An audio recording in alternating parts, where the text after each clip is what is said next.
sastra harus menjadi subjek keras. Sains adalah pilihan, ya. Tidak boleh sastra kiri, sains kanan. Jadi yang jadi masalahnya apa? Jika keadaan ini tidak diubah, yang menjadi mangsa adalah akhirnya sastra, khususnya sastra berbahasa Melayu itu akan dilihat menjadi murah, ya, menjadi murah. Okay? Apabila dilihat menjadi murah, apa guna negara kita menulis di dalam perlembagaan bahasa Melayu sebagai bahasa kebangsaan? Kita lihatlah seperti yang saya sebutkan tadi, dalam film-film kita pun ketara betul orang film yang berkaitan dengan orang kaya, ada aktor IITUU. Kalau film yang merasaskan orang miskin, masyarakat marginal, barulah nampak filmnya kemelayuan, bahasa Melayu, berbahasa Melayu dengan betul dan sebagainya. Begitu juga dengan para penpengaruh. Para penpengaruh ini kebanyakan hantaran dalam media sosial mereka berbahasa Inggris dan sebagainya. Jadi semakin lama akhirnya bahasa Melayu itu semakin murah. Apatah lagi dalam dunia ekonomi, kita dimomokkan bahwa dunia ekonomi ini memerlukan bahasa Inggris sebagai bahasa perantara dan sebagainya. Jadi lambat laun akhirnya, walaupun bahasa Melayu ini salah satu bahasa yang mempunyai penutur terbanyak di dunia, tetapi akhirnya jadi murah karena kita sendiri tidak menghargainya. Dan ini berpunca daripada masalah paling asas dalam dunia pendidikan. Jadi saya pulangkan soalan ini kepada ahli panel selaku orang yang masih berada dalam dunia pendidikan. Apakah bersetuju dengan dasar ini, ataupun adakah ada keinginan untuk memperjuangkan agar sastra sebagai subjek keras ini boleh menjadi satu titik tolak untuk memahalkan kembali bahasa Melayu. Terima kasih. Saya over Lufti tunjuk dulu. Okey. Saya jawab dulu ya. Okey. Roy ni memang punya jiwa penentang lah. Okey. Okey, yang pertama sekali dua aliran, sastra dan juga sains. Okey, kita melihat sastra dan juga kita melihat sains. Saya tak nak berada di sebelah sini dan saya tak nak berada sebelah sini. Saya nak duduk tengah-tengah. Okay. Sebagai orang yang berada dalam pendidikan, kita kena fair lah, kena adil, duduk tengah-tengah. Kita nak perjuangkan sastra, tapi macam kita lihat sekarang kerajaan lebih mengutamakan sains. Tapi sebenarnya kita kena duduk tengah-tengah. Okay, macam tadi borak dengan Datin cakap, bukan sahaja kita nak wajibkan sastra tu, di sekolah ada yang nak mansuhkan lagi sastra. Sekarang sastra pun dah masuk dalam subjek bahasa Melayu. Dah di apa? Dah di blend dalam bahasa Melayu. Bukan subjek utama sudah. Jadi apa dia lepas ni? Apa yang akan jadi masa depan? Sekarang pun dah jadi subjek tumpangan. Okay, jadi perkara ini saya setuju dengan Cik Amir tadi. Kita cakap tapi tak masuk dalam dasar, dia jadi macam air tumpah di jarum keladi. Jadi sebenarnya dalam poster saya nampak saya punya bos Tuan Zainal Tuan Abidin Marjan, timbalan pengarah SPS iaitu pengurusan sekolah. Saya gembira kalau dia ada di sini, tapi malangnya dia tak dapat bersama-sama kita. Kita kena libatkanlah yang pokok-pokok dasar ni. Memang kena libatkan pokok-pokok dasar. Kalau ada program macam ni boleh cukup pengarah Jabatan Pendidikan Sabah sekarang pun orang sastra sebenarnya, orang penulis. Dia ada buku cerpen, kristal, hati kristal. Dan mungkin boleh jemput dia untuk program-program kita ni, Roy. Dan ya, saya pun sebenarnya memang nak cakap kita mengutamakan sains dan meminggirkan sastra. Mungkin itu berlaku sebab kita ada pejuang dalam pembuat dasar itu sendirilah. Tidak ada pejuang satu, dan sebenarnya orang luar tak dengar pun apa kita punya suara hati. dan macam mana kita nak menyampaikan suara hati kita itu sebenarnya sangat pentinglah melalui penglibatan KPM dan sebagainya. Okay, saya beri peluang kepada ahli panel dua orang lagi nak jawab. Okay, Assalamualaikum, salam sejahtera. Okay, untuk peringkat IPG, okay, saya cakap tentang peringkat IPG. Walaupun saya kata di luar, iaitu di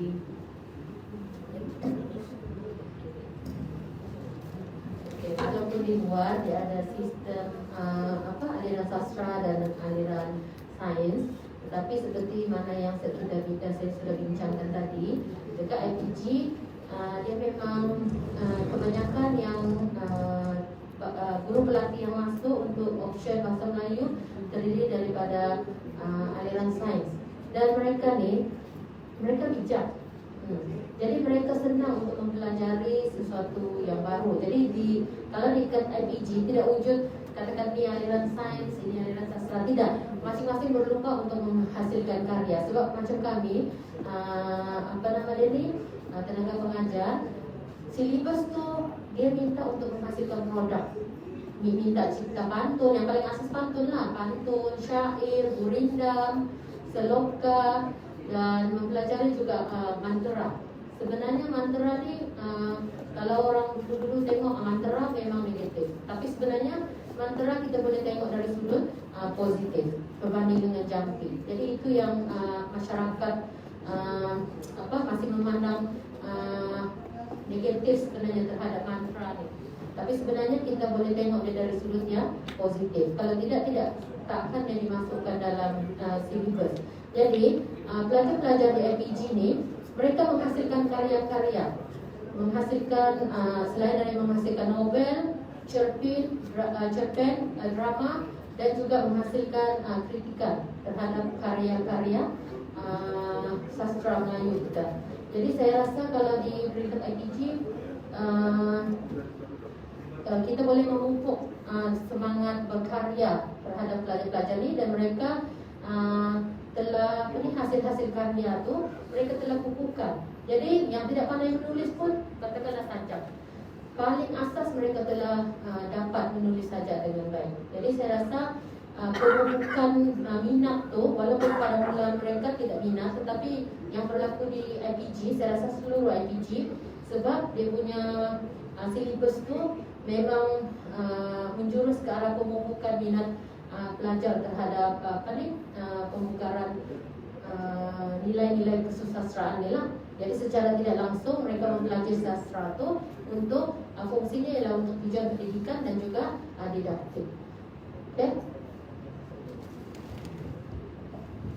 Okay, terima kasih. Saya hanya respon secara umum je lah. Yang pertama, bila tadi saya sebut tentang mentaliti negatif sastra, saya bukanlah melihat diri saya daripada perspektif seorang guru. Kalau saya lihat mentaliti negatif sastra ini adalah hasil sikap atau mentaliti yang terhasil daripada rakyat kita setelah melalui sistem pendidikan dan pendedahan sastra. Akhir sekali dia tidak pun suka pada sastra. Itu maksud saya mentaliti negatif sastra. Dan memang kalau pada macam Dr. cakap tadi, sekarang di IPG juga didedahkan dengan sastra. Tapi akhir sekali saya lihat di sini adalah dalam konteks sistem pendidikan. Mereka ni kembali ke sekolah, jadi dia terpaksa juga mengajar nanti mengikut sistem yang ada. Jadi itu problem dia di sini. Sebelum saya pergi jauh ke mentaliti negatif sastra, dan saya nak respon kepada hal yang dibangkitkan oleh saudara Roy tadi, ya. Betul kan? Kalau kita lihat dalam konteks ketamadunan, memang kita lihat Ibnu Sina, salah seorang ahli falsafah yang hebat dalam sejarah manusia, kitabnya Ashifa dipelajari di Eropah selama 600 tahun. Ibnu Khaldun menulis mukadimah, 600 tahun digunakan di Eropah, dan sampai ke hari ini dianggap itulah ilmuwan yang menggagaskan ilmu sosiologi ataupun kajian masyarakat. Dan ramai lagi. Kita lihat kenapa mereka ini boleh wujud. Kerana yang pertama adalah dalam konteks sistem pendidikan Tamadun Islam, mempelajari ilmu itu bukanlah untuk tujuan memenuhi keperluan negara. Dan konsep negara pun tak wujud lagi. Konsep mempelajari ilmu untuk memenuhi keperluan negara ini sangat moden. Mungkin kita letak 100 tahun. Dan masuk ke negara-negara Islam setelah berlakunya kita panggil zaman penjajahan.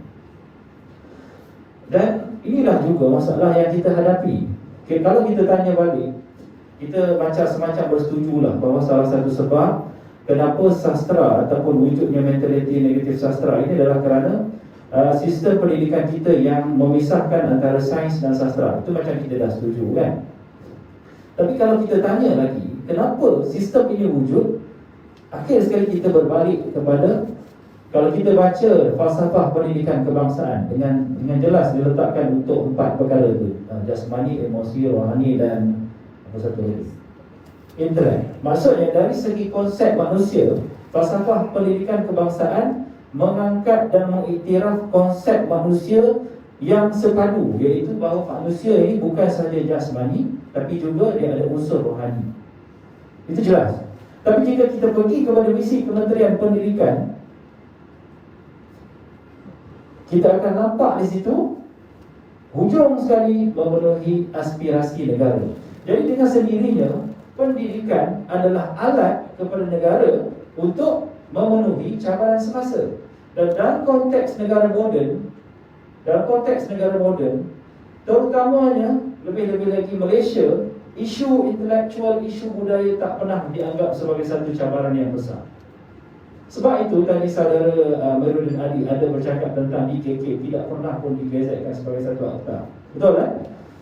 Sebab apa? Sebab isu kebudayaan tidak dianggap sebagai satu isu yang besar. Syed Hussein Alatas bercakap intelektual dalam masyarakat membangun, ditulis dalam 70s atau 80-an.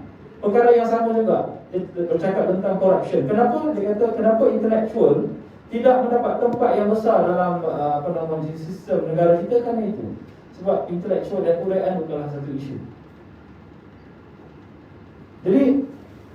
Jadi persoalan di sini adalah, baik kita sekarang ni kita macam setuju, kita dah melihat bahawa sistem pendidikan kita sekarang ni menjadi punca kenapa orang melihat sastra dalam bentuk yang sangat negatif, betul kan? Jadi persoalannya di sini adalah, kalau kita sekarang kita kepada kementerian, kepada pembuat dasar, kepada pelbagai pihak, kita ingin gantikan sistem ini. Hujah kita adalah, mereka akan tanya, jadi apa yang kamu nak tawarkan? Kita kata sastra sebagai subjek teras. Apakah sastra sebagai subjek teras itu bentuknya bagaimana? Adakah puisi, adakah sastra, adakah moden, adakah? Maksudnya takkan kita, dia kata, apa pentingnya puisi untuk dipelajari, untuk dalam konteks pembangunan insan tu? Dia kata, apa saya nak baca puisi? Dia akan cakap macam itu. Jadi dengan sendirinya, itu yang saya maksud tadi, salah satu cara untuk kita memperkenalkan sastra, kita mesti memperkenalkan sastra. Dengan mengenal sastra Melayu, maka kita mengenal tamadun Melayu yang bukan lagi 100 tahun belakangan, yang 4 atau 500 tahun belakangan. Jadi untuk kita mempersembahkan mata pelajaran sastra dari kacamata ketamadunan, maka sastra moden ini kita kena cuba lihat balik. Ini kerja sarjana lah, mungkin dia teliti balik, boleh ke tidak. Kita kena jawab, kenapa orang melihat sastra Melayu itu tak penting.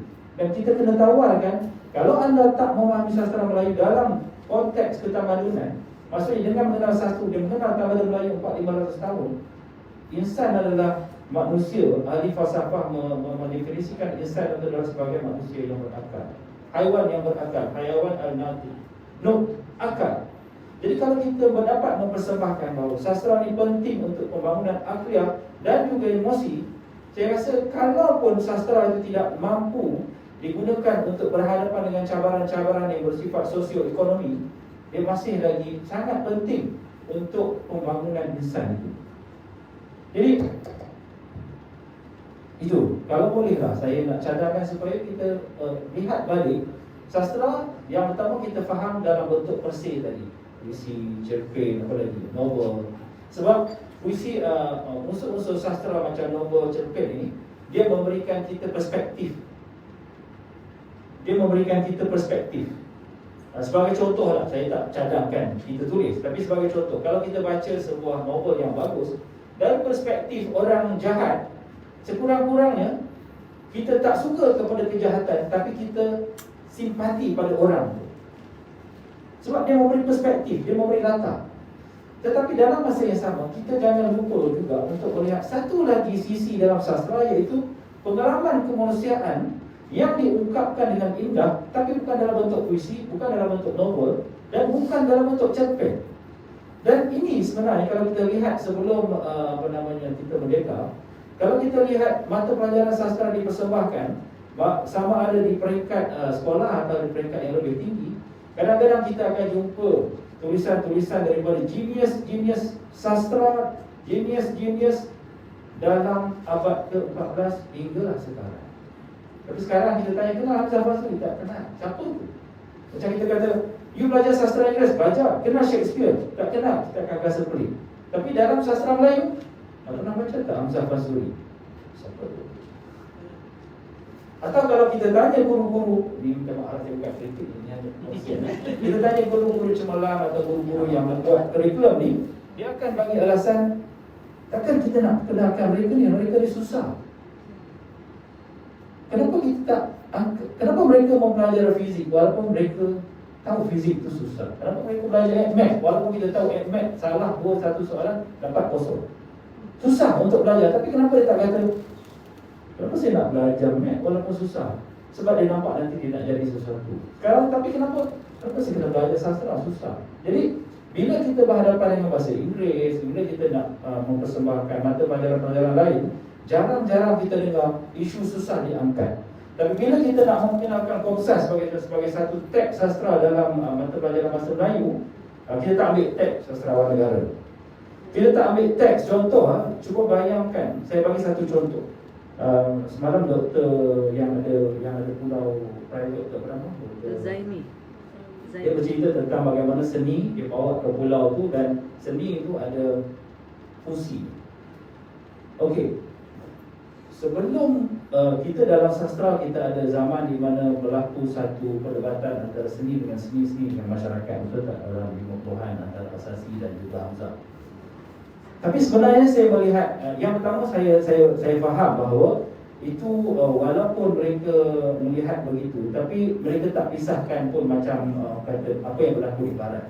Tapi saya lihat hal itu telah membuka kepada cara ataupun paradigma ataupun kita melihat seni atau sastra dalam pandangan alam barat yang mana sangat problematik. Kenapa saya kata sangat problematik? Sebab dalam seni atau sastra di barat, mereka sentiasa memisahkan antara pragmatik dengan fine soil itu. Benda seni yang cantik, yang indah, dia tak boleh ada fungsi. Kalau ada fungsi, semakin berfungsi, maka semakin seni itu kurang nilai kehalusan dia. Sebab tu mereka ada fine art. Kalau seni itu memiliki fungsi, mereka akan katakan ini adalah craft. Ini adalah craft. Dalam pandangan orang Melayu, kita tak pernah memisahkan, atau bukan orang Melayu, saya minta maaf, saya sebut dalam pandangan kepulauan Melayu Indonesia, kita tak pernah memisahkan seni itu mesti halus dan tiada fungsi, atau sebaliknya. Sebab dalam masyarakat kita, sesuatu yang ada seni itu ada fungsi, dan sesuatu yang ada fungsi itu berseni. Kalau kita lihat sebagai contoh, pada tahun 70 lebih, kemudian Dewan Bahasa menerbitkan buku set Mak Jamal Rupa dan Cikgu. Kalau kita lihat senduk, kan, senduk kita nak celok sup, bukan sup lah mungkin zaman tu buku lah kan. Senduk yang dibuat pemegang daripada kayu nangka, dan unit tu tempurung pun diukir. Dan kita tak anggap tu sebagai satu karya yang tak ada nilai. Hari ini kita letak dekat museum sebab sangat bernilai. Jadi kita kena cari balik kearifan tempatan lah. Kalau mungkin kita sering kearifan tempatan, bagaimana kita nak lihat balik sastra kita. Sebab itu saya rasa persoalan yang paling penting kat sini, kenapa kita lihat sastra tu. Sebab bila kita, contohlah kita lihat modern dan tradisional. Moden ni baru 100 tahun. Tapi sebelum moden tu kita ada 300 tahun. Bukan Hamzah Mansuri saja. Kita ada Nuruddin Raniri. Saya dah bercakap dengan satu pengkaji Nuruddin Raniri, Dr. Zain Uthman. Dia kata, Lutfi, dia kata, sewaktu Newton buat kajian tentang cahaya, bila dia letak satu cermin prisma dan dia letakkan pada cahaya-cahaya itu keluar dalam bentuk berapa cahaya, 5 tu dia kata, hal itulah yang dibincangkan dan dihuraikan oleh Nuruddin Raniri di Aceh. Maksudnya dia kata, dari segi falsafah, dari segi kajian, kedua-dua ni memperkatakan hal yang sama, tapi sejarah merekam Newton. Maksudnya, kita mengenal sastra, tapi kita tak mengenal sastra dalam konteks ketamadunan tadi.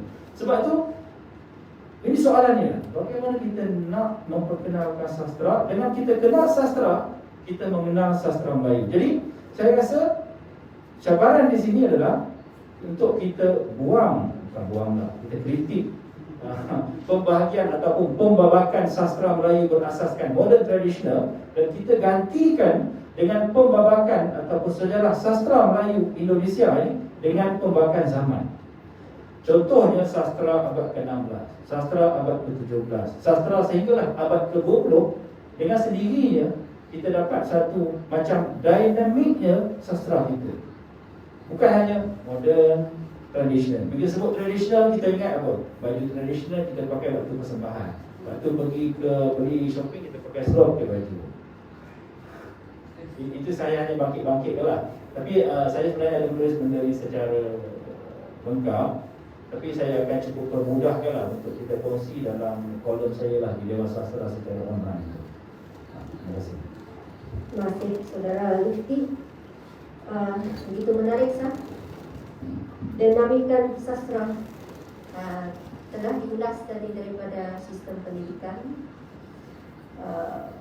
Kita pun sudah sedia maklum sistem pendidikan dah lama diulas tentang aliran, kemudian tentang kurangnya ditekankan sastra dan cabaran dunia masa kini tentang alat tuju bidang kesusastraan itu sendiri. Dan Saudara Lutfi pun ada menawarkan apakah yang kita nak tawarkan kalau kita nak tukar sistem pendidikan. Tadi dia kata buang, tapi tak boleh buang. Dia kata buang tapi tak jadi buang. Dan apa kita mau tawarkan dari sistem pendidikan yang sekarang ini. Sebelum saya lontarkan lagi, mungkin ada ahli panel kita hendak mengulas banyak perkara macam BLP, Dual Language Program, maksudnya yang mengajar bahasa Inggeris untuk melakukan sains dan matematik. Kemudian dasar 60-40 yang mana setiap sekolah diminta mengantar data mesti mewujudkan aliran sains. Aliran sains tidak menambahkan sastra, dan kebanyakan pelajar yang mempunyai tahap akademik pemikiran kalau kita bagi K4 nanti ditawarkan. Sedangkan ada pelajar-pelajar yang aliran sains dia sedang berminat dalam sastra juga sebenarnya di pengalaman saya. Dan lagi mengecil dia tentang mata pelajaran kesusastraan itu di sekolah, kerana dia sudah tadi Cikgu Syah kata dia telah dimasukkan dalam Komsas yang bahasa Melayu, dan ada setengah sekolah mata pelajaran sastra itu telah dimasukkan. Okay. Ataupun kadang-kadang dikecilkan bilangan pelajar itu sendiri di dalam sebuah sekolah itu kerana kekangan untuk pencapaian. Okay. Saya berlatar belakangkan bahagian urusan kurikulum, sebab itu saya faham yang mana kadang-kadang kita dikejar dengan sasaran. Jadi kadang-kadang pelajar tersebut boleh dikatakan, oh saya tak berapa minat, saya tak boleh nak ikuti sastra ni cikgu, tapi macam mana? Jadi dia adalah subjek elektif, jadi digugurkan. Jadi begitulah kita lihat di dasar yang saya boleh tadi awal bagi sebagai pewaris. Okey, saya serahkan kepada Cikgu Siti Aisyah untuk mengulas. Saya tertarik tadi Lutfi cakap nak suruh budak buat sajak. So what? Apa dia dapat? Okey, tadi bila saya sebenarnya macam okey, masuk dalam ilmu psikologi, kita ada otak kanan, otak kiri.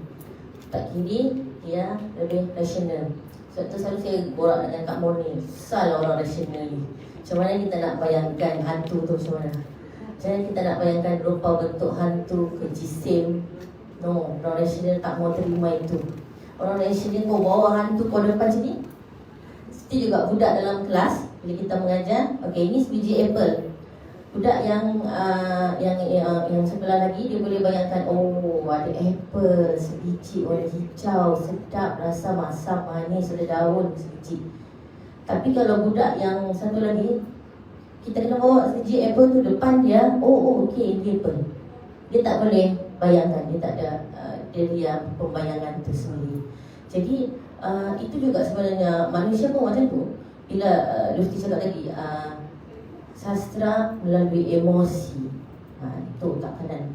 Jadi emosi itu dibentuk melalui sastra, akhlak dan sebagainya. Jadi melalui sajak tu sebenarnya kita melembutkan jiwa pelajar, bagi dia akhlak, bagi dia pengajaran dalam tu. Dan saya sebenarnya selama penglibatan saya dengan sastra, saya suka belajar. Okay, benar-benar belajar buat sajak. Buat sajak dulu, lepas tu buat cerpen. Lepas cerpen skrip. Lepas tu apa? Okay, lepas tu kebetulan posting ke Kuala Lumpur 2 tahun. Korek daripada Datuk Zurina dan juga Pak Pin, Gurindam dan juga Syair. Okey dah cara tulis dah tahu dah. Okey, cara tulis dah tahu, dah boleh terbit dekat Dewan Sastra ke Tunas ke. Masih Tunas lagi lah, belum 40 lagi kan. Okey. Lepas tu daripada pandai tulis ni, macam mana nak nyanyi? Jadi kami generasi perasan muda lah, generasi muda ni sebenarnya nak belajar, nak tahu macam mana nak baca pantun, macam mana nak belajar gurindam, berseloka. Dia jadi macam just text atas kertas, kemudian macam mana nak nyanyi? Awal Raslan Madung selama mana dia boleh ada? Selama mana dia boleh nyanyikan untuk kami? Jadi benda-benda tu kalau boleh masukkan dalam pula kita punya syllabus, tapi bila kita fikirkan tentang guru di sekolah, sebenarnya mereka sangat banyak tekanan dan bebanan. Saya sendiri di pejabat pendidikan, walaupun saya unit swasta, tapi benda-benda nak cakap apa sampah lah, dia benda-benda sampingan tu sangat banyak. Dengan PIBG, PIBK, kemudian dengan guru pewaris negara. Kadang-kadang benda-benda itu memenuhkan kepala, Cikgu Lufi, memenuhkan kepala sampai tak sempat nak fikir. Sampai okey, subjek sastra buanglah. Okey, jalan dah buku, tak boleh berfikir sudah. Sebab kalau kita tengok dari segi kurikulum daerah lain, Australia dan sebagainya, guru diberi kelonggaran buat kurikulum sendiri,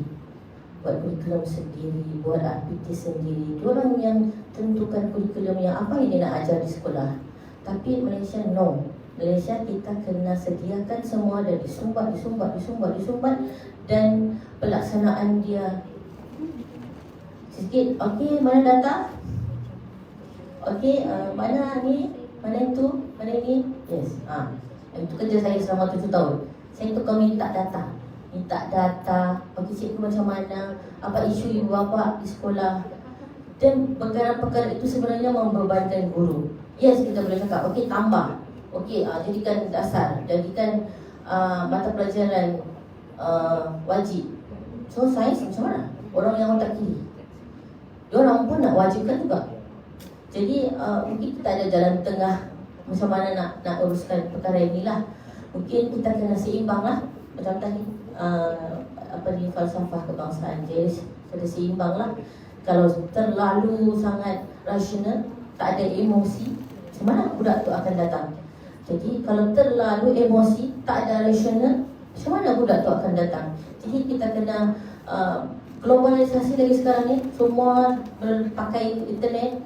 Dan minggu lepas kami ada satu taklimat untuk digitalkan mata pelajaran STEM, Sains, BI dan PM. Semaya pun masuk. Jadi dia bagi satu panduan macam mana kita nak mendigitalkan subjek-subjek itu. Ini terkini lah yang PPM buat sekarang untuk STEM, mata pelajaran STEM, bahasa Inggeris dan juga bahasa Melayu. Jadi guru-guru tu diminta untuk mendigitalkan, dan mungkin kita boleh cadangkan kepada guru-guru bahasa Melayu macam mana dia mendigitalkan penulisan gurindam itu, bukan sahaja dengan teks gurindam tetapi dengan nyanyian dia sekali. Jadi seperti macam saya cakap tadi, saya nak tanya macam mana nak nyanyi ni. Syair pun bila jumpa Kak Aisyah Maidin baru saya tahu rupanya ada banyak jenis lagu. Ada 4-5 jenis lagu. Selama ni saya tahu satu je. Jadi bila jumpa Kak Aisyah, oh ada cara nyanyi lain. Jadi itu pun kita yang terlibat dengan sastra, apalagi orang yang memang tak terlibat, yang budak-budak yang memang tak tahu. Jadi setiap seorang daripada kita ni menjadi ejen penyebar dan juga untuk sastra dan penulisan. Masih terima kasih. Boleh respon? Ya, boleh, silakan. Ya, Azwan. Saya lupa. Baik, saya tertarik dengan penerangan saudara Cik Lutfi dan juga respon daripada Cik Aisyah. Ya, cuma bukan berbeza pandangan dengan pandangan saudara Lutfi, tapi mungkin cara saya memandang isu itu agak berbeza. Beliau menyatakan bahawa untuk memastikan bahawa bahasa Melayu, sastra bahasa Melayu ini menjadi quote unquote menjadi semakin mahal, diterima di peringkat kebangsaan maupun dunia, kita perlu menelusuri sejarah ketamadunan Melayu itu sendiri ke belakang, beratus tahun ke belakang. Dari satu perspektif itu betul, untuk kita mendapatkan jati diri, ya, itu saya setuju. Cumanya dalam konteks dunia hari ini, beliau sendiri mengutarakan persoalan. Kalau saya belajar sajak, apa saya dapat? Untuk apa? Jadi fokus kita selain daripada mengimbau sejarah lagu, sebenarnya fokus kita perlu kepada bagaimana untuk menjadikan bahasa Melayu ini benar-benar boleh menjadi ejen perpaduan. Kenapa kita mau belajar sastra? Kenapa kita mau belajar bahasa Melayu? Untuk perpaduan. Itu asas dia. Bukan kerana kita perlu mendewa-dewakan sejarah keturunan pahlawan-pahlawan Melayu dan sebagainya. Mohon ampun dan maaf, untuk orang Cina dan orang India, buat apa saya mau belajar sejarah Melayu? Untuk kami di dunia, di Sabah dan Sarawak yang tidak berasa ada jati diri Melayu, kenapa kami mau mengimbau beratus tahun lalu untuk mencari sejarah orang Melayu semata-mata untuk memperjuangkan Melayu? Tidak. Perspektif kami adalah kami mau bahasa Melayu itu menjadi ejen perpaduan. Kerana pokok pangkal sebuah negara bangsa adalah perpaduan. Kita bercerita tentang revolusi industri 0.4 ataupun 0.10 akan datang. Tanpa adanya perpaduan, hancur. Cuma kita lihat politik kita hari ini. Masing-masing bercakap tentang perpaduan, tapi masing-masing buka parti politik. Tanpa adanya perpaduan, tiada apa yang boleh membanggakan sesebuah negara. Jadi, saya sebagai pejuang bahasa, pejuang sastra hari ini, mahukan bahasa Melayu yang dibawa sebagai sastra, sebagai ejen yang membawa bahasa Melayu ini, benar-benar mahukan bahasa Melayu ini menjadi ejen perpaduan, menjadi ejen perpaduan yang sebenar. Sebab itulah ada asas untuk kita mengatakan bahwa sastra perlu dijadikan subjek teras dalam dunia pendidikan. Kerana dengan menjadikan sastra sebagai subjek teras dalam dunia pendidikan ini, maka bahasa Melayu itu tidak lagi dipelajari secara estetik. Bahasa Melayu, sastra, dua perkara yang berbeza. Kalau kita tengok mempelajari bahasa Melayu saja kita rasa bosan, estetik. Tetapi belajar sastra sebenarnya Orang ganas pun boleh menjadikan taman berbunga-bunga di hatinya. Karena sastra bersifat dinamik.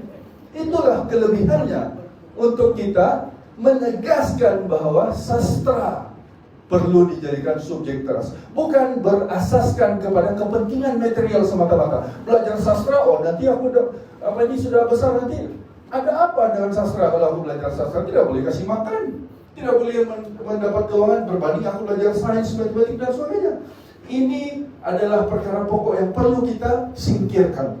Pertama sekali kita perlu memastikan bahwa sastra bahasa Melayu yang kita belajar ini tujuannya untuk perpaduan, bukan berunsurkan material. Kalau ini ada dalam kepala kita, kita boleh jalan lebih jauh. Yang kedua, untuk memastikan bahasa Melayu ini menjadi mahal, kita perlu pastikan ada pemangkin kepada kemahalan itu. Saudara Lufti ada bercakap tentang perbezaan antara Aceh, ilmuwan Aceh dengan ilmuwan Barat. Ya, akhirnya ilmuwan Barat itu yang menjadi sejarah. Sama kalau kita ambil analogi, sebuah perang, ada orang jahat dan orang baik berperang. Tapi yang kalah orang baik, yang menang orang jahat. Sejarah seterusnya akan dituliskan oleh orang jahat mengikut versi mereka. Jadi kenapa kita, khususnya orang-orang di dalam pendidikan yang membuat dasar dan sebagainya, mudah-mudahan suatu masa akan datang berada di pihak yang benar-benar membuat dasar, tidak menggalakkan anak-anak kita di peringkat sekolah ini menjadi pencipta, supaya negara kita jadi negara pengeluar. Kalau tidak menjadi negara pengeluar, jadi negara inovasi. Coba kita lihat Jerman, Jepun dan sebagainya. Mereka keluarkan pelbagai produk. Manualnya itu semua bahasa dorang. Bahasa Jerman, bahasa Jepun. Mampus lah, nggak paham suka hati kau. Kita naik, kalau di Sabani orang kaya-kaya famous dengan Ninja King, Super King dan sebagainya. Coba kau tekan-tekan itu dia bilang apa? Mana ada bahasa lain keluar semua bahasa Jepun? Nampak tidak? Jadi ini salah satu cara untuk kita memahalkan kembali bahasa Melayu itu supaya orang lain akan memandang kita. Coba kita lihat dunia hari ini, dunia internet hari ini. Facebook siapa cipta? Kenapa bukan orang Melayu yang cipta? Kenapa bukan orang di Sabah, Sarawak yang cipta ini Facebook? TikTok, kenapa Cina pula yang bikin ini barang? Jadi soalan saya, pertama, adakah bersetuju bahwa itu sebagai sebahagian dan cara untuk kita memahalkan bahasa Melayu? Yang kedua, soalannya, apakah usaha daripada pihak yang berwajib di dalam kementerian untuk memastikan bahwa negara kita bercakap tentang revolusi industri 0.4, adakah sejauh mana usaha kita ini untuk memastikan bahwa anak-anak kita ini dipersiapkan untuk menjadi negara pengeluar? Terima kasih. Terima kasih saudara Azrul. Di akhir waktu ini semakin hangat, tapi kita tetap kurang masa. Jadi saya silakan panel untuk memberi mana balas ya, dan terus pengumuman. Oke, saya terima kasih saudara Roy. Saya respon sedikit apa yang dikatakan tentang inovasi dan juga revolusi industri 4.0. Okay. Sebenarnya mungkin di peringkat sekolah kita tidak nampak benda ni, tapi sebenarnya di peringkat institusi pengajian tinggi IPG dan termasuk dan juga di universiti swasta dan awam ada subjek untuk apa namanya ni, subjek dipanggil sastra kontemporari, iaitu macam mana sastra ni boleh mendatangkan duit terhadap pengkarya sastra itu sendiri. Sebenarnya telah ada usaha telah dilakukan oleh Kementerian Pengajian Tinggi terhadap institusi awam dan swasta serta IPG. Macam mana mereka menulis karya tu, mereka hantar ke surat khabar dapat duit, RM10 pun duit bahkan.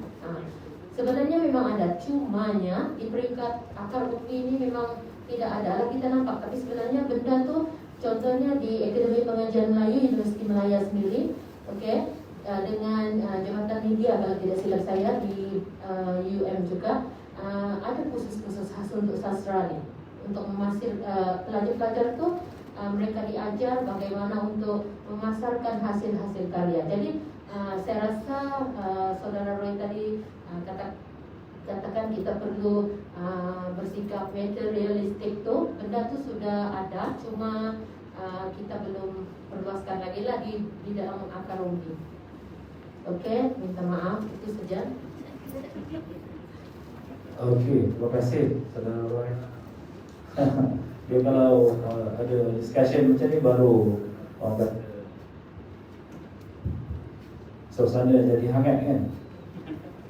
Batu yang berlaga akan melahirkan api. Aisyah kacau saya tadi. Okey. Bila saya sebut kita patut, bukan kita kembali ya, kita patut melihat sastra kita dari dahulu hingga sekarang. Bukanlah saya maksud kita kena balik kepada Melayu yang kecil itu. Sebab saya sebut tadi aspek kepulauan Melayu Indonesia, bukannya Melayu yang kita faham sekarang. Zaman dahulu bila kita sebut kepulauan Melayu Indonesia itu luas. Dan kalau kita sebut konsep Melayu secara antropologi itu sampai ke Hawaii, itu lagi luas. Pokok yang tak ada akar akan tumbang. Sejarah yang tidak diasaskan pada akar yang panjang itu, macam Roy cakap tadi, kenapa orang Cina, orang India kena belajar? Dan itu yang saya bangkitkan. Kenapa sebagai contoh, kita bila mempelajari sastra Inggeris, kita tak pernah persoalkan pun, kenapa saya kena belajar sastra Inggeris? Sebab ada unsur yang penting dalam sastra Inggeris itu yang membangunkan kehidupan seorang insan. Betul tak? Saya membaca sastra Parsi, saya juga membaca sastra Arab, dan saya juga sangat suka kepada sastra Inggeris. Dan saya tak pernah mempersoalkan sebagai orang Melayu, kenapa saya nak baca sastra Inggeris, kenapa saya nak baca sastra Parsi. Sebab akhir sekali sastra Parsi, sastra Inggeris, sastra Barat yang saya baca itu akhir sekali adalah sastra yang terbaik. Jadi hal ini kembali kepada konsep sastra yang kita nak perkenalkan. Adakah sastra yang kita perkenalkan sekarang adalah krim atau terbaik daripada abad 400-500 tahun hingga sekarang yang kita ajarkan dalam Komsas sebagai contoh. Komsas kita kata bukan sastra. Komsas adalah aspek yang paling kecil dalam konteks bahasa Melayu, itu seni berbahasa. Tetapi cuba kita lihat puisi sajak dalam buku teks. Tuan-tuan cuba balik tengok buku anak-anak. Saya buka dan saya rasa kalau nak belajar tentang kata apa, keselamatan di jalan raya, tak perlu buat saja keselamatan di jalan raya. Cari pantun yang mengutamakan keselamatan. Siap dengan lagu lirik lagi. Kita sekarang memperkenalkan seni berbahasa, tetapi bila kita baca puisi, baca yang diperkenalkan itu, kita tak nampak kehalusannya. Malah saya ada banyak pengalaman mengajar. Saya cakap terus terang, anak-anak India, anak-anak Cina, darjah 5, darjah 6 dah pegang Harry Potter tebal-tebal. Bila dia pergi ke tingkatan 1, dia tunjuk dekat saya, cikgu ni apa ni cikgu? Kenapa saya nak baca? Betul, saya cakap terus terang. Ada seorang saya ingat nama Rita, dia kata, cikgu, dia kata saya anak tunggal. Bapa saya jutawan, mak saya jutawan, saya akan mewarisi properti dia yang 28 juta. Dia sebut terus terang. Budak tu baru waktu tu tingkatan 2. Dia kata, kenapa? Kerana saya nak baca ini semua kalau saya nanti sudah kaya. Tapi saya tak jumpa lagi satu orang pun akan datang bersoal, cikgu, kenapa saya nak belajar sastra Inggeris? Belajar sastra Inggeris nanti kerja engineer? Tak boleh. Sebab kita rasa sastra Inggeris itu penting. Kenapa penting? Sebab cara mereka mempersembahkan itu adalah yang terbaik. Kita akan belajar Shakespeare, kita akan belajar ni, dan bila kita habis kita akan, oh inilah dia sastra Inggeris. Cuba tuan-tuan dan puan pergi ke buku teks bahasa Melayu yang kita dedahkan konsep sastra dalam bahasa itu pun kita akan rasa, aduhai, Jadi berbalik kepada cabaran, dan ini saya nak sebutlah sebab kita bercakap tentang perpaduan. Kalau tuan-tuan baca perkembangan apa yang akan berlaku di Asia Tenggara, saya agak mengikuti sebab saya ada beberapa kawan yang memang mengkaji geopolitik. Ada beberapa kawan. Jadi kadang-kadang kalau kita berkawan dengan tokek minyak wangi, kita tak akan jadi tokek minyak wangi kan. Kita dapatlah wanginya sikit. Jadi saya pun dengan sendiri adalah juga baca. Saya ingat pada awal tahun 2010 ada kalau kita baca buku-buku geopolitik yang bercakap tentang politik antarabangsa sekitar tahun 2000 ke atas, kita nak cari nama Malaysia sangat susah. Tapi bermula 2010, nama Malaysia tu kita selak aja. Kita ambil buku, kita cuba selak, tak lama kita akan jumpa Malaysia. Tak lama kita akan jumpa Malaysia. Dan satu buku yang ditulis oleh wartawan geopolitik nama dia Robert D. Kaplan, satu tajuk dia kalau kita terjemahkan, dia sebut situ Asia Tenggara, kawah yang bergelegak, dan ada satu chapter tentang Laut Cina Selatan. Dan dalam perempuan, kita bercakap tentang sastra dan kita bercakap tentang cabaran masa depan. Negara China menuntut Laut Cina Selatan berapa ratus batu nautika daripada perairan Sabah. Siapa boleh cerita kat saya? Sampai laut, sampai pantai Sabah, tuan-tuan. Okey, saya cuba nak bagi gambaran dulu. Adakah Amerika Syarikat akan berdiam diri dengan perebutan Laut Cina Selatan? Tak, saya bukan nak cakap tentang politik. Apabila berlaku sahaja konflik ataupun di mana Laut Cina Selatan ini mungkin akan menjadi medan baru kuasa-kuasa besar dunia, mereka tidak sahaja datang dengan kekuatan ketenteraan. Itu last sekali, itu akhir sekali. Apa mereka datang dulu? Dalam bentuk kebudayaan, dalam bentuk tajaan, dalam bentuk dana. Sebab kalau sesebuah negara itu kuat dari segi jati diri, dari segi bahasa, dari segi kebudayaan, susah untuk mereka penetrate atau mereka nak menguasai dari dalam. Tapi jika kita terpecah-pecah, macam berbalik kepada orang, betul, bukannya bahasa Melayu adalah mesti menjadi bahasa perpaduan. Betul? Tak ada orang yang akan against benda, tak ada orang yang akan kata no. Nanti bayangkan mereka akan datang dengan dana politik, dana kebudayaan, dan kita bahasa Melayu masih terpecah-pecah. Waktu itu agak-agaknya negara-negara macam Malaysia ni, yang mana kita ada Sabah, kita ada Sarawak, kita ada Semenanjung, dan kita tidak langsung memanfaatkan pentas kebudayaan dan intelektual. Sebab politik kebudayaan dan intelektual ni akhir sekali kita semua nak peace, kita nak keamanan, kita nak kesatuan, kita nak keadilan. Kepentingan kita tak banyak. Tapi kalau politik yang satu lagi tu, itu lain cerita lah. Ini cabaran kita, di mana orang kata satu masa nanti Laut Cina Selatan akan jadi kawah yang bergelegak. Bayangkan jika masa itu tiba, kita dari segi bahasa pun terlontar-lontar, dari segi kebudayaan pun tak ada kesatuan. Iqbal kata, apa maksud bangsa? Dia tak sebut Melayu bangsa, dia tak sebut India bangsa, dia tak sebut. Dia kata bangsa jutaan mata, satu pandangan.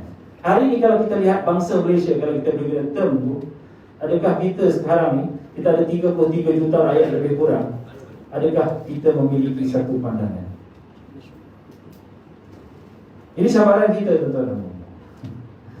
Dan waktu saya ingat lagi waktu berlakunya Perhimpunan Pemuda Nasional pada tahun 2011, saya jadi pengarah program tu dan kita dapat 5 juta. Dan dalam salah satu resolusi itu adalah kita kata kita perlukan satu dana yang khusus untuk merapatkan hubungan intelektual dan kebudayaan penulis Sabah, Sarawak dan Semenanjung. Sebab kita tak jangka kesatuan politik dalam bentuk politik biasa boleh bersatu sebab dia ada banyak kepentingan. Tapi sekurang-kurangnya kita memiliki intelektual, kita memiliki sastrawan, kita memiliki penyair daripada Sabah, Sarawak dan Semenanjung. Apabila bercakap tentang Malaysia, macam saya cakap tadi, mereka memiliki ribuan mata tapi satu pandangan. Maksudnya kalau jadi apa-apa, kita tak semata-mata akan ikut kecenderungan politik, kerana kita ada penulis, kita ada sastrawan, kita ada penyair, kita ada intelektual untuk menyatukan rakyat kita.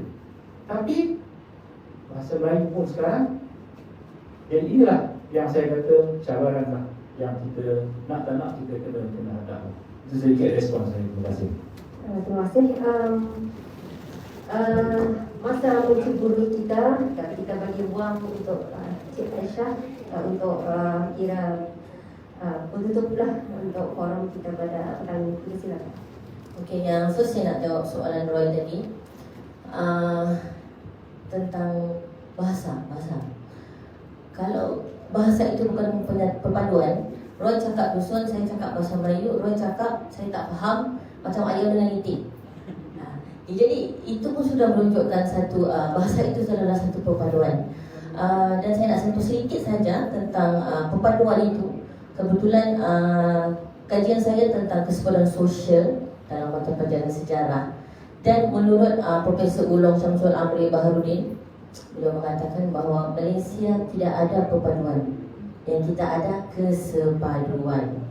Sebab apabila perpaduan itu menurut dia lah, perpaduan itu apabila satu agama, satu bangsa dan satu negara. Dan kita ada banyak bangsa. Dan tapi menurut Dufti tadi boleh jadi bangsa tu jadi satu, banyak pandangan satu. Apa tadi Dufti? Berbeza pandangan satu apa? Jutaan mata satu pandangan. Mungkin kita boleh create benda tu lah. Okay, lepas tu dan juga Azrul tanya tadi di peringkat kementerian ada tak inovasi dan sebagainya. Buat masa ini JPN dan juga PPD kami inovasi itu ada, tapi berdasarkan subjek-subjek sains macam RBT dan sebagainya. Kalau di peringkat guru kami lebih kepada inovasi guru dan juga kajian tindakan dan sebagainya. Itu kita buat di peringkat daerah dan juga negeri Sabah. Memang kita buat dan kita galakkan guru berkreativiti dari situlah. Dia buat kajian tindakan dan sebagainya. Okay, dan last sekali daripada saya, masa depan penulis dan sastra Malaysia, insyaAllah kita umur panjang, kita tengok apa akan jadi lepas ini. Salah satu isu, yes, perpaduan, bukan sahaja dalam sastra, dalam semua bidang. Jadi kita tak tahu sampai bila kita berada di sini. Jadi bagaimana kita menyebarluaskan sastra dan juga dunia penulisan, bagaimana kita menyampaikan sastra itu sendiri kepada anak-anak kita. Kitalah yang menjadi penggerak dan juga kitalah yang juga menjadikan model di sini. Jadi Dr. Farazi baru sampai, tadi baru saya cakap tentang otak kiri. Ini contoh dia orang tengah-tengah. Otak kiri dia boleh, otak kanan dia boleh. Okay. Jadi sekian, wabillahi taufiq wal hidayah. Assalamualaikum warahmatullahi wabarakatuh. Terima kasih kepada ahli panel. Malangnya masa mencemburi kita, kalau tidak saya tak panjangkan waktu. Tapi itulah kita terpaksa berhenti di keadaan saat ini. Terima kasih kepada para hadirin dan hadirat yang terpaku kekal di tempat masing-masing untuk menyertai forum kita pada petang ini, yang kalau kira saya ingat sangat menarik. Jutaan mata satu pandangan. Okey, baik, kita silakan saudara Nurti. Dia ada sesuatu dan tidak, silakan. Kan saya ada sesuatu, saya juga nak ucapkan terima kasih khususnya kepada Badan Bahasa, kepada semua jawatan bahasa. Sebab saya tahu nak buat kerana macam ni memang susah. Dia macam benda macam ni macam pokok betik. Pokok betik ni adalah pokok yang mudah kita jumpa di mana-mana. Kadang-kadang kita rasa dia macam tumbuh sendiri, tapi sebenarnya ada orang tanah. Dan orang tanah ni tak mudah. Jadi secara pribadi lah saya nak ucapkan terima kasih kepada semua, kepada Dato', kepada Timbalan, kepada semua jawatan bahasa kerana jemput saya. Moga saya berdoakan agar bangsa akan sukses dan terus menjadi suara dan penyatu kepada sini Sabah. Terima kasih. Terima kasih. Berita Dr. Rahmat, kalau ada apa? Silakan. Okey. Di antara semua di sini saya ialah insan yang paling kerdil. Sebab saya tidak memiliki karya yang telah diterbitkan, tetapi saya ada inovasi dan penyelidikan, sebab itu memang bidang kita. Dan sebenarnya untuk Roy kata tadi ada inovasi itu kan, Okey, sebenarnya inovasi yang telah kita hasilkan yang berkenaan dengan sastra cuma tidak dibukukan, tetapi kita telah mendapat platinum, award platinum, emas dan perak lah di peringkat antarabangsa. Cuma tidak diwar-warkan itu dan saya tidak ada karya apa-apa sebenarnya, tidak seperti yang hebat-hebat kiri kanan saya ini dan di hadapan saya ini. Saya hanya insan biasa saja, picisan. Dan terima kasih kepada Dato' Jasmi dan EJK tertinggi Bahasa sebab menjemput saya untuk menjadi ahli panel pada hari ini. Jadi semoga perkongsian ini yang baik itu datang daripada Allah, yang kurang baik itu datang daripada kelemahan saya sendiri. Assalamualaikum. Oke, kita berikan satu tepukan yang gemuruh kepada ahli panel kita. Dengan itu saya akhiri forum kita masa depan penulis dan sastra di Malaysia dan saya serahkan kepada pengurusi bahasa ini.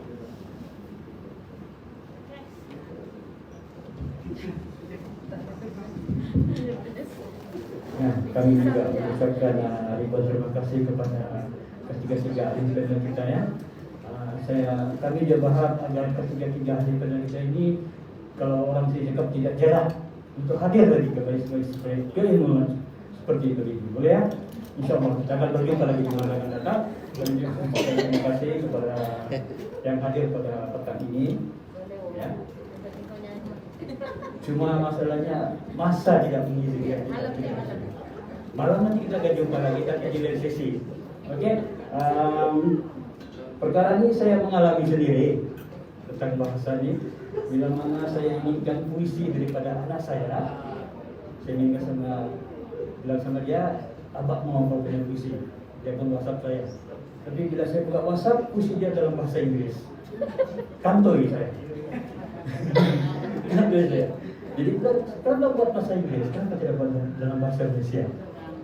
Dia bagi tahu saya secara spontan. Saya rasa bahasa Inggris senang dipahami, senang mudah untuk dia mengolah karya dia. Tapi saya translator di bahasa Indonesia. Dia pun translator lah, tapi sekolah juga kedua bahasa pun dia dapat kuasai. Alhamdulillah. Okeylah, itu cerita saya. Cerita anda pun anda cuma sendiri. Baiklah, yang berbahagia Dato' Zainal Abidin, Ketua 1 Bapena. Ya, dan juga yang berbahagia Dato' Jasmi Baknani, Presiden Badan Bahasa dan Sastra Sabah, yang berusaha Puan Muni daripada Artileri, dan juga kepada hadir pada petang ini. Ya, kita merasa sungguh bertuah petang ini di akhir-akhir majlis, satu perbincangan yang ada dua hal. Tapi tidak apa, kita telah mencapai satu keputusan yang bersama. Semoga keputusan itu kekal di hati kita. Ya, baiklah. Dan untuk meneruskan majlis kita pada petang hari ini, di sini saya ingin menjemput ataupun majlis ingin menjemput yang berusaha Puan Muni untuk ke depan untuk menyampaikan cerah hati kepada ahli panel. Dipersilakan.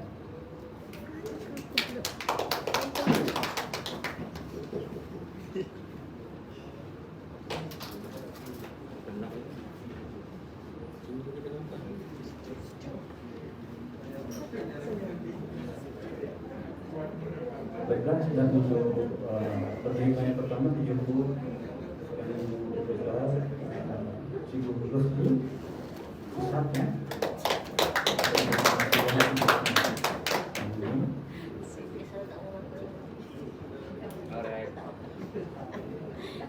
Jarang mengaku nih, saya yang bocorkan rahasianya.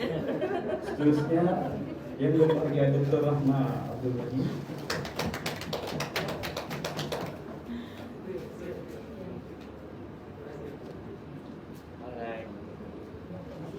Seterusnya Cik Siti Aisyah.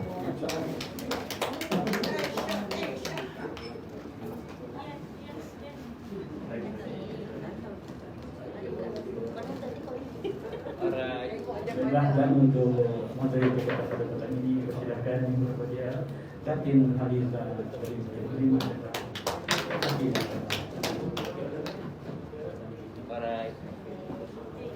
Majlis mengucapkan terima kasih kepada berusaha tentunya dan dengan berakhirnya penyampaian selanjutnya beliau, maka berakhir sudah kita punya perbincangan pada petang ini dan kita juga berdoa bermohon moga ada lagi majlis-majlis ilmuwan seperti ini akan datang dan juga ini panel jangan jarang ya, kita juga undang.